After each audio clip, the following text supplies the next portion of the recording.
Alright, so I'm going to do a quick overview of the outside work that we need to do.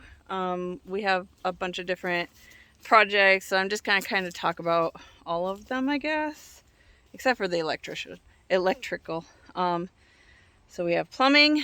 We have to paint the house a little bit.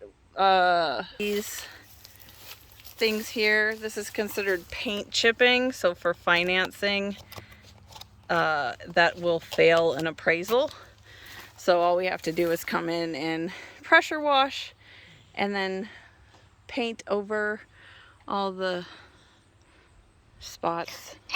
And then this will be fixed by the time we're done. They had to get in here to do plumbing work in the bathroom. This is the bathroom. This is the vent. This all needs to be dug up. And this goes to the sewer, a septic over this way somewhere.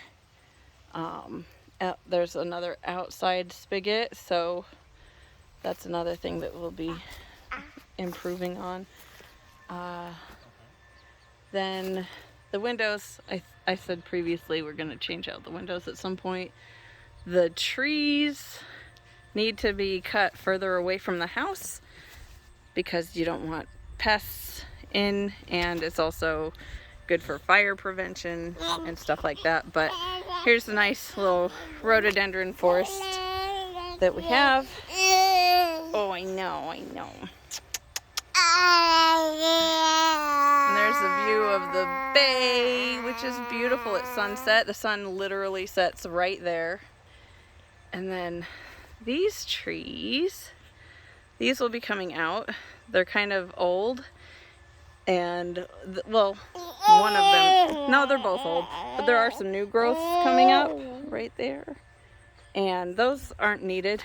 We're going to cut that guy out because it was burned, charred anyways, when they had burnt down the garage that was here. And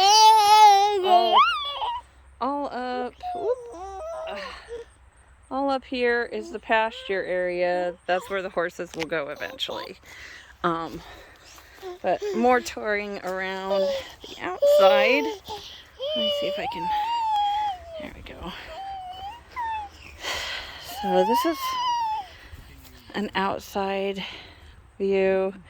We're going to put this plumbing pipe, this is outdoor plumbing. I mean, like, the pipe is a plumbing pipe. That's going to go under the house, all enclosed the proper way and the proper kind of piping. And that's the entrance to, we're calling this the pasture side door. And so you'll be able to, once it's done, you'll be able to come out the door and go up in the pasture area or hop into your car, either way. And so here's the inside. We had CenturyLink come out. First and foremost, everybody needs internet, so we'll get that hooked up ASAP. Get some security cameras up and make sure everything is safe and secure. And then I will do a video about the inside next. But that's the overview of the outside. We have all the trees over here. Got an apple tree. Still waiting to see what kind of apples they are. Rose, Japanese maple. Got a bunch of flowery trees down there. But it's pretty good privacy trees too. And yeah, so now today we're going to be working on digging holes for the fence. That's why all the markings are here. And yeah, this will be the dog's yard.